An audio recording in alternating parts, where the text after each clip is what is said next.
Hello everyone, अगर आपने इस सीरीज़ के पिछले एपिसोड्स को नहीं देखा है सो आई सजेस्ट कि आप उसे मेरे दोनों चैनल्स पे देख सकते हैं। अगर आपको मेरी वीडियो अच्छी लगे तो प्लीज़ लाइक करिएगा। शाओकी अपनी लाइव स्ट्रीमिंग कर रही होती है जिसके बीच में गुमो आ जाता है। इसके सभी व्यूअर्स जब पूछने लगते हैं कि क्या ये तुम्हारा बॉयफ्रेंड है तो ये बोल देती है कि वो तो मेरे भाई की आवाज़ थी। इस बात पे गुमो से बड़ा नाराज़ होता है कि क्या वो इसका भाई है। शाओकी बताती है कि अगर इन दोनों के पेरेंट्स को पता चल गया इन दोनों की रिलेशनशिप के बारे में तो वो उनकी जल्द से जल्द शादी कर देंगे। लेकिन शाओकी अभी शादी करना नहीं चाहती। ये दोनों किस करने ही वाले थे कि शाओकी की मम्मी यहाँ पे आ जाती है, जो कि बातों बातों में शाओकी से पूछती है कि गुमो की गर्लफ्रेंड को क्या तुमने देखा है, वो दिखने में कैसी है। शाओकी बताती है कि वो बहुत ज़्यादा सुंदर है। एंड देन फाइनली इनके जाने के बाद ये दोनों किस करते हैं। जीतोंग काफ़ी खुश होकर यमिंग से पूछती है कि तुमने मुझे आज जिम में कैसे बुला लिया। यमिंग कहता है कि मेरे पास कुछ और काम नहीं था इसलिए। जीतोंग बेचारी कहती है कि कभी तो मुझे खुश करने के लिए कुछ बोल दिया करो। जिम में एक लड़का जीतोंग से फ्लर्ट करने की कोशिश कर रहा था उसे ली के प्रोग्राम के बारे में पूछने के बहाने, लेकिन यमिंग को गुस्सा आता है वो इसे यहाँ से बुला लेता है। जीतोंग कहती है कि क्या हुआ, तुम्हें जेलस हुआ क्या, बट यमिंग कहता है तुम्हें ऐसे ही किसी से फालतू में अपना नंबर नहीं देना चाहिए। देन जीतोंग इसे बताती है कि वो उसे नंबर नहीं दे रही थी बल्कि वो उसे ली के प्रोग्राम के बारे में बता रही थी। देन अब जीतोंग से चिढ़ाना स्टार्ट कर देती है कि क्या तुम्हें जेलस हो रही थी, एंड इसे बताती है कि तुम ही वो पर्सन हो जिसे मैं लाइक करती हूँ, मैं किसी और में इंटरेस्टेड नहीं हूँ। 我只喜欢你，对别的男人啊。你先去换衣服。哇，谁这么高？ चैंगवेन जीतोंग ली सभी की मेहनत के बाद ये 200 लोगों को अपने प्रोग्राम में शामिल कर लेते हैं, जिस पे ली भी बहुत ज़्यादा खुश हो जाती है। अब ये अपना प्रोग्राम करने आती तो है लेकिन प्रोग्राम शुरू होते ही कुछ लोग तो यहाँ से चले जाते हैं जो कि पहले से ही कम थे। ली का दिल और टूट जाता है, बट तभी यहाँ पे इसकी बहुत सारी स्टूडेंट्स आ जाती हैं। चैंगवेन और उसकी कंपनी मेंबर्स आ जाते हैं, जीतोंग एंड यमिंग भी आ जाते हैं एंड इसके पुराने कलीग्स भी। नाउ इसका प्रोग्राम बहुत अच्छे से जाता है। जीतोंग को भी काफ़ी अच्छा लग रहा था कि ली अपने पैशन को फॉलो कर रही है।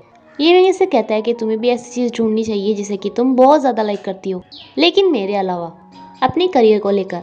इस प्रोग्राम के अच्छे से जाने के बाद ये चैंग भी ली को बहुत बड़ा सरप्राइज देता है एंड अपने सारे एम्प्लॉयज़ के साथ मिलकर इसे घर चलने के लिए बोलता है। एंड इतनी सारी मेहनत के बाद अब तो ली भी मान जाती है, जो कि चैंग को ये भी बता देती है कि वो बच्चा इसी का है। एंड ये भी बहुत ज़्यादा खुश हो जाता है। ये सभी अपने शहर आने के लिए तैयार हो जाते हैं। एंड अब जब चैंगवेन को ना ली मिली थी ना ही जीतोंग, तो ये दूसरी लड़कियों को देखना स्टार्ट कर देता है। जीतोंग यमिन से कहती है कि देखो ना, अब ली भी घर पे वापस आ गई है, उन दोनों की इतनी अच्छी हैप्पी एंडिंग हो गई, क्या कभी हमारी हैप्पी एंडिंग नहीं होगी। यमिन कहता है कि जब तुम अपने करियर के लिए कुछ ऐसा ढूंढ लोगी जिसे तुम पसंद करती हो तो मैं अपनी रिलेशनशिप को आगे बढ़ाऊंगा। 叶贝蒂，我要去为了我的爱情奋斗。 ली एंड नीचेंग शाओकी से मिलने के लिए आते हैं, लेकिन यहाँ पे वो तो एक अलग ही नज़ारा देखते हैं। ये दोनों काफ़ी ज़्यादा शर्मा जाते हैं, तो ये कहते हैं कि तुम्हें शर्माने की कोई ज़रूरत नहीं है। एंड नीचेंग गुमो को चिढ़ाता है कि हो तुम्हारे जैसा खड़ूस भी किसी को प्यार कर सकता है। ली कंपनी में भी सबसे मिलने के लिए आती है, जहाँ पे उसे पता चलता है कि उसका एक कलीग रिज़ाइन दे रहा है। किसी को भी समझ में नहीं आता कि वो अचानक से कंपनी छोड़ के क्यों जा रहा है। ली चैंग से भी इसके बारे में पूछती है, लेकिन चैंग का मानना था कि ये उसकी खुद की मर्जी है, वो जब चाहे जा सकता है।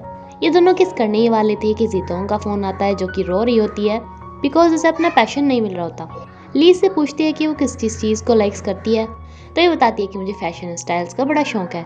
ली से सलाह देती है कि फिर उसे इसी से रिलेटेड कुछ करना चाहिए। शाओकी एंड गोमो के पेरेंट्स लंच कर रहे होते हैं, जहाँ पे शाओकी के पेरेंट्स उसे कहते हैं कि अब तो गोमो ने भी गर्लफ्रेंड ढूंढ ली है, तुम्हें भी कोई लड़का ढूंढ लेना चाहिए। एंड गोमो की मॉम तो एक लड़का भी बताने लगती है शाओकी के लिए। ना गोमो को बताना ही पड़ जाता है कि मेरी गर्लफ्रेंड और कोई नहीं शाओकी ही है।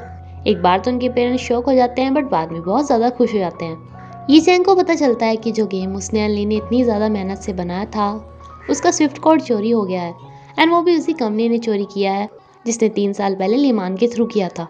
ये चैंग का गुस्सा आउट ऑफ कंट्रोल जा रहा था, तभी उसे उसी कंपनी के सीईओ का फ़ोन आता है, जिसके एम्प्लॉय के केस में शूतियान को जेल जाना हो गया था, लेकिन इसने शूतियान की हेल्प की, इसके बदले में उससे स्विफ्ट कोड ले लिया। ये चैंग को चॉइस देता है कि अभी मैंने वो गेम रिलीज़ नहीं किया है, अगर तुम अपनी कंपनी की आधी टेक्नोलॉजी मुझे दे दो तो हम दोनों पार्टनरशिप में काम कर सकते हैं। लेकिन ली से साफ मना कर देती है कि हम ऐसा कुछ नहीं करेंगे, हम उस गेम को दोबारा भी बना सकते हैं। ये सीईओ कहता है कि अपने ओनर से तो पूछ लो, वो तुम्हारे जैसे एक आम एम्प्लॉय की बात क्यों मानेगा। दैन चैंग इसे बताता है कि ये मेरी एम्प्लॉय नहीं मेरी वाइफ है, एंड इन्हें मना करके आ जाता है।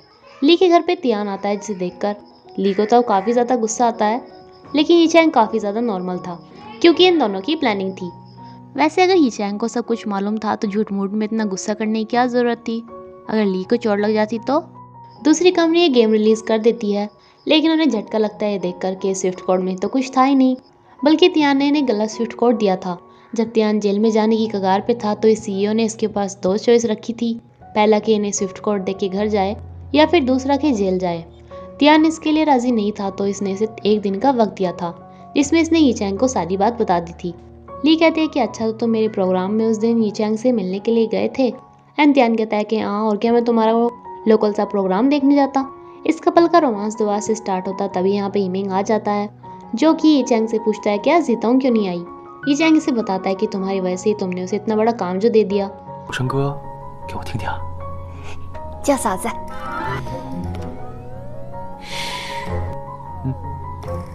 嫂嫂， देन यीमिंग इसे बहुत सारा खाना खिलाता है। ये इससे कुछ कहना चाहता था, लेकिन अभी तो जीताऊं इतनी ज्यादा बिजी थी क्योंकि ये फैशन ब्यूटी खोल रही थी। नाउ ये चैंग ली को असली गेम दिखाता है, जो कि बहुत ही ज्यादा अलग था।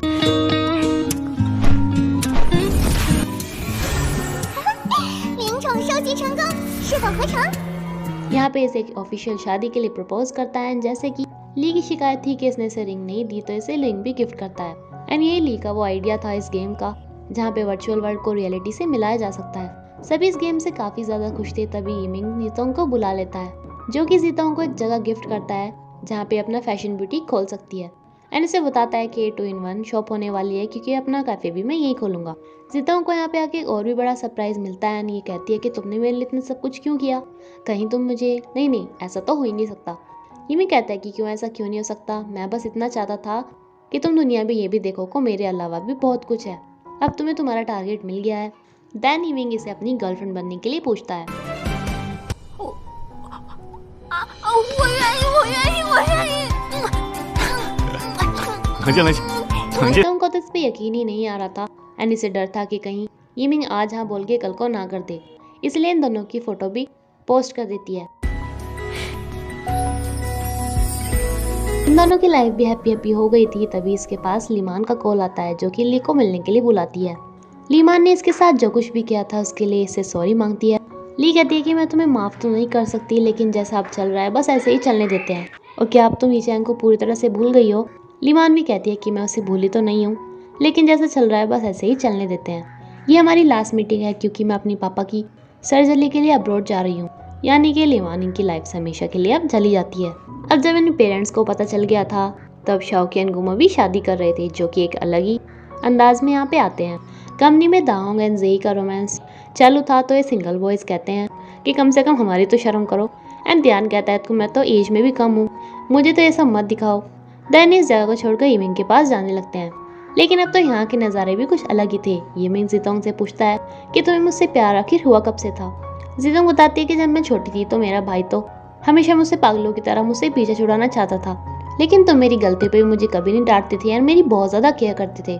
हाँ, लेकिन मुझे ये भी पता है कि तुम मेरी केयर मुझे अपनी छोटी बहन समझ के करते थे। देन यीमिंग इससे बताता है कि मुझे तुम तब से अपनी छोटी बहन लगना बंद हो गई थी जब चोंगिंग ने तुमने मुझे गेम में किस किया था। जीतोंग कहती है कि फिर तो अब भी मुझे ऐसा ही करना चाहिए। एंड ये दोनों शुरू हो जाते हैं, जो कि मुझे तो काफ़ी अजीब लग रहा है यीमिंग को ऐसे देखकर। एंड ये बेचारे ने देख के कहते हैं कि यहाँ भी यही सब चल रहा है, यानी कि इनके लिए कंपनी में कोई जगह नहीं बची। ये चैंग के पास जा रहे थे, लेकिन वो तो कंपनी में थे ही नहीं, एंड इनके पास जाके भी नहीं वही सब देखने के लिए मिलने वाला था। एंड इस एपिसोड के साथ ये सीरीज यहीं पे खत्म होती है फ्रेंड्स। प्लीज़ मुझे कमेंट करके बताना कि आपको ये सीरीज़ कैसी लगी। Thank you.